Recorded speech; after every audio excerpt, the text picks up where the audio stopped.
ಮಹಾ ಅವತಾರ ಬಾಬಾಜಿ ಅಮರ ಯೋಗಿ, ಯುಗಯುಗಗಳಿಂದ ಮಾನವಕುಲದ ಆಧ್ಯಾತ್ಮಿಕ ಜಾಗೃತಿಗಾಗಿ ಕಾರ್ಯನಿರ್ವಹಿಸುತ್ತಿರುವ ಮಹಾಗುರು.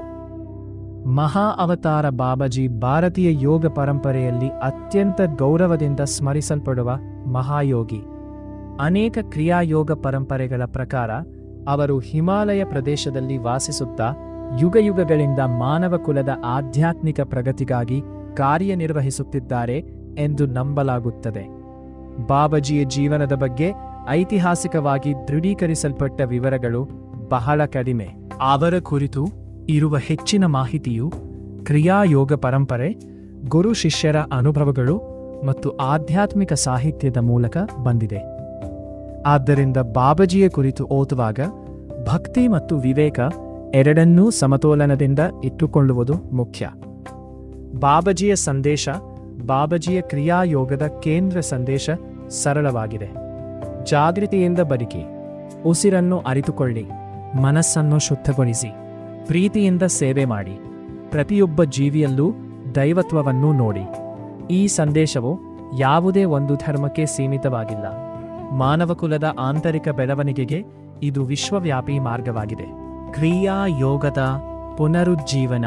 ಕ್ರಿಯಾಯೋಗ ಪರಂಪರೆಯ ಪ್ರಕಾರ ಬಾಬಾಜಿಯವರು ಈ ಪ್ರಾಚೀನ ಸಾಧನೆಯನ್ನ ಪುನಃ ಜಗತ್ತಿಗೆ ತಲುಪುವಂತೆ ಮಾಡಿದರು.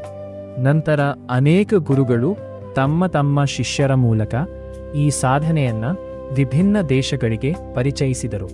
ಕ್ರಿಯಾಯೋಗದ ಮೂಲ ಉದ್ದೇಶ ಹೊಸ ಧರ್ಮವನ್ನ ಸ್ಥಾಪಿಸುವುದಲ್ಲ, ಮನುಷ್ಯನೊಳಗಿನ ಜಾಗೃತಿಯನ್ನ ಬೆಳಗಿಸುವುದಾಗಿದೆ.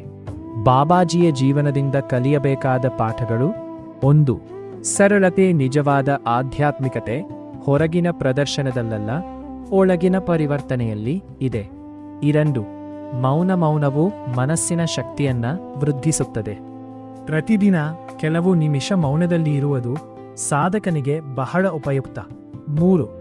ಸೇವೆ. ಸ್ವಾರ್ಥರಹಿತ ಸೇವೆ ಮನಸ್ಸನ್ನು ಶುದ್ಧಗೊಳಿಸುತ್ತದೆ ಮತ್ತು ಕರುಣೆಯನ್ನು ಬೆಳೆಸುತ್ತದೆ. 4. ಜಾಗೃತಿ. ಪ್ರತಿಯೊಂದು ಉಸಿರು, ಮಾತು ಮತ್ತು ಕ್ರಿಯೆಯನ್ನು ಜಾಗೃತಿಯಿಂದ ಮಾಡುವುದೇ ಕ್ರಿಯಾಯೋಗದ ಹೃದಯ. 5. ನಿರಂತರ ಸಾಧನೆ. ಆಧ್ಯಾತ್ಮಿಕ ಬೆಳವಣಿಗೆ ಒಂದು ದಿನದಲ್ಲಿ ಆಗುವುದಿಲ್ಲ.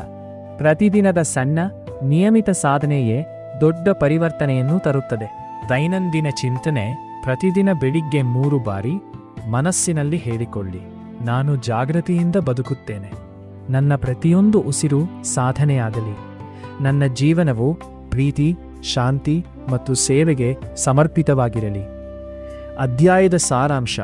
ಮಹಾ ಅವತಾರ ಬಾಬಾಜಿಯವರನ್ನು ಕ್ರಿಯಾಯೋಗ ಪರಂಪರೆಯಲ್ಲಿ ಜಾಗೃತಿ, ಶಿಸ್ತು, ಸೇವೆ ಮತ್ತು ಆತ್ಮಸಾಕ್ಷಾತ್ಕಾರದ ಮಾರ್ಗದರ್ಶಕರಾಗಿ ಗೌರವಿಸಲಾಗುತ್ತದೆ.